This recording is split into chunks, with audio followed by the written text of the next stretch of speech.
Good morning, everybody, and welcome to our preschool story time. It is Miss Amanda here today with you in the library, and we are going to be talking about something that starts with a letter. And I want to see if you can guess what letter this is. This letter makes the sound wah, wah, wah. What letter makes the sound wah, wah, wah?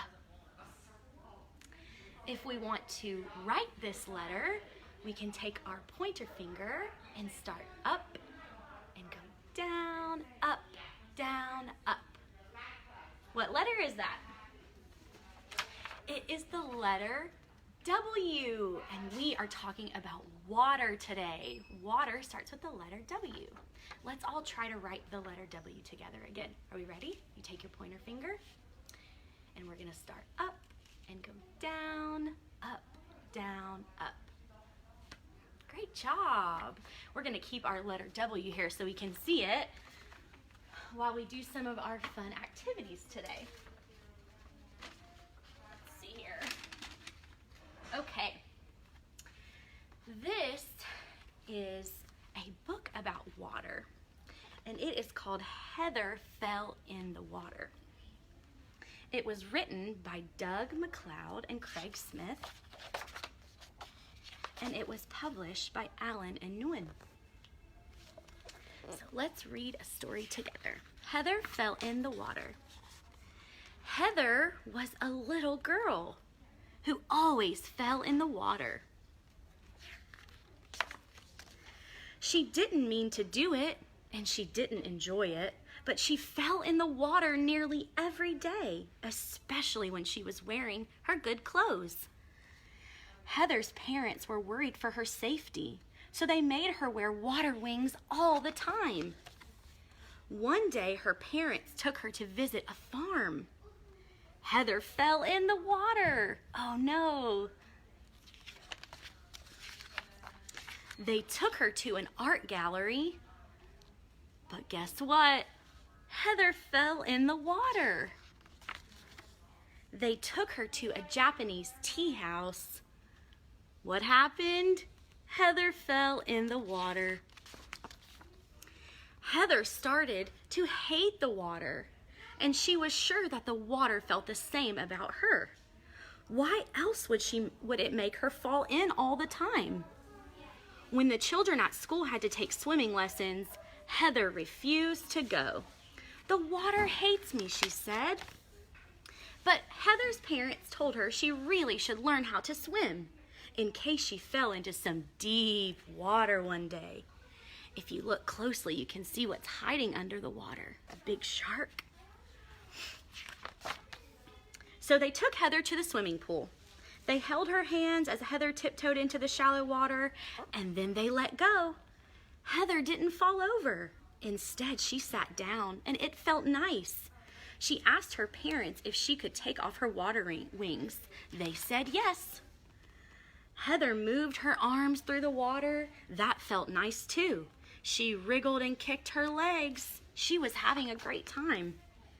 Heather realized the water didn't hate her at all. It loved her. That's why it kept making her fall in. It wanted to be with her.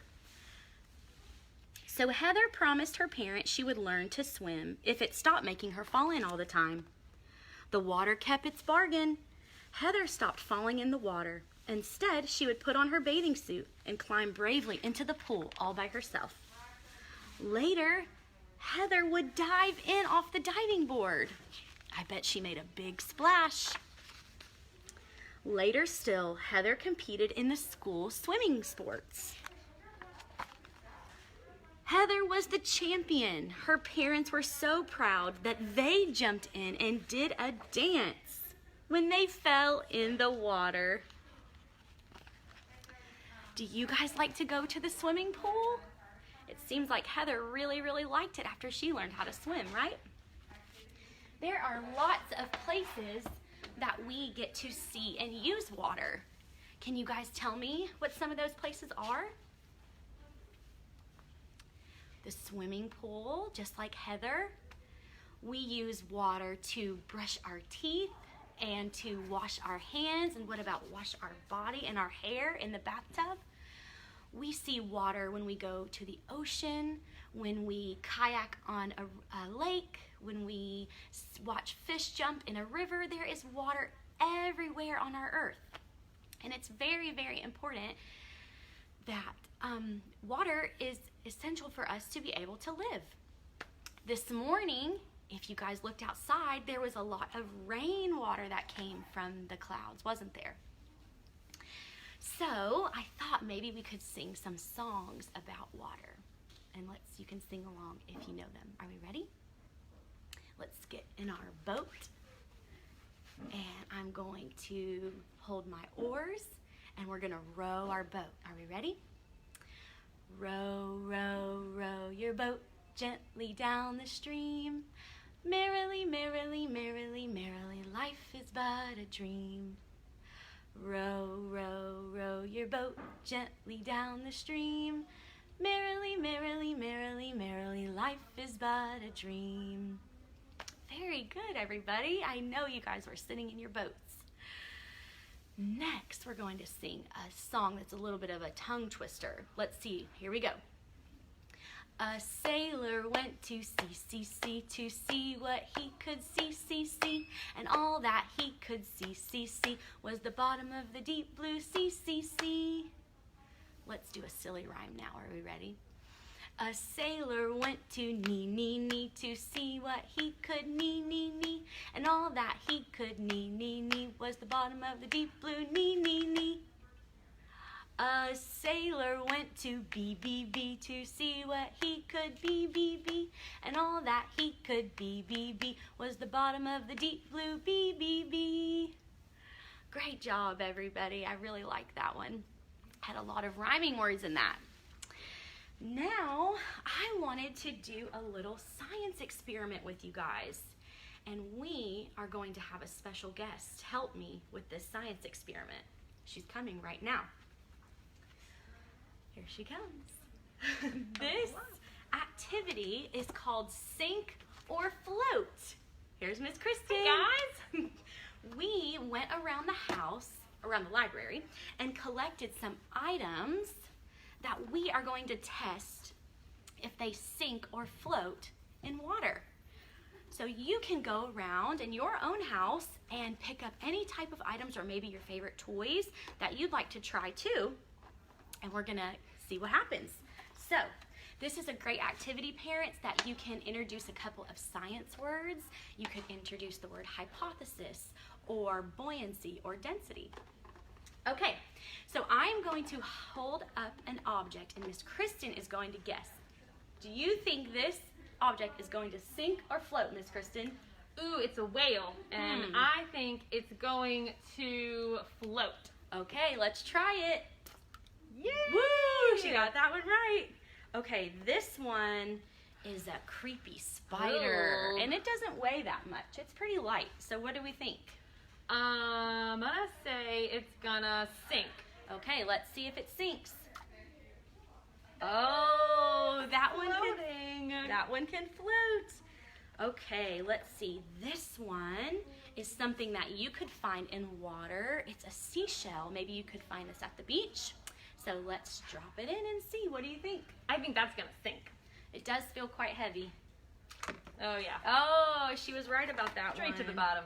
We have another shell. It's a different shape. What do you think? I'm gonna say that's gonna sink too. Okay, let's see. Oh yeah. Ooh, she got that That's right. a good splash too. Okay.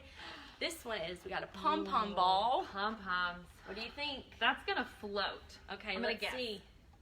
Oh, She got it right. yeah. Absolutely. All right, we've got one more. A creepy eyeball.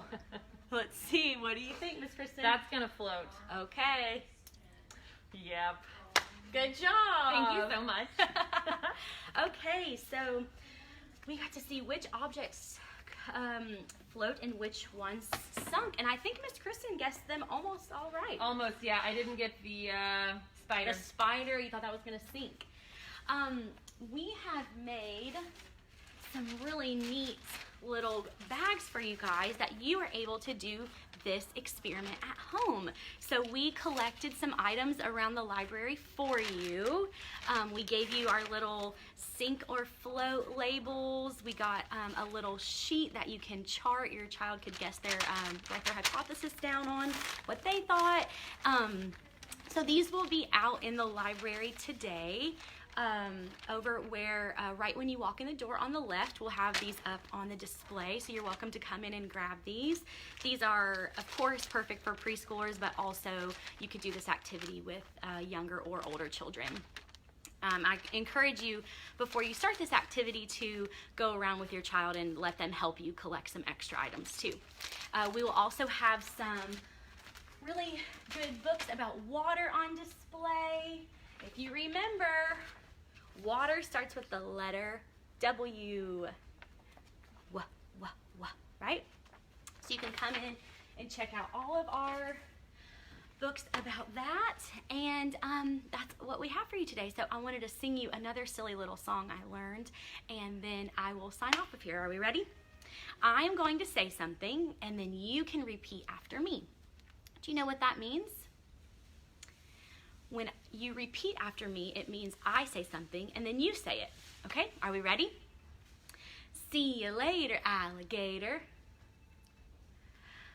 After a while, crocodile. See you soon, big baboon. Had a thrill, a big gorilla. Wave goodbye, butterfly. Hit the door, dinosaur. Okay, everybody, I will see you next time. Goodbye.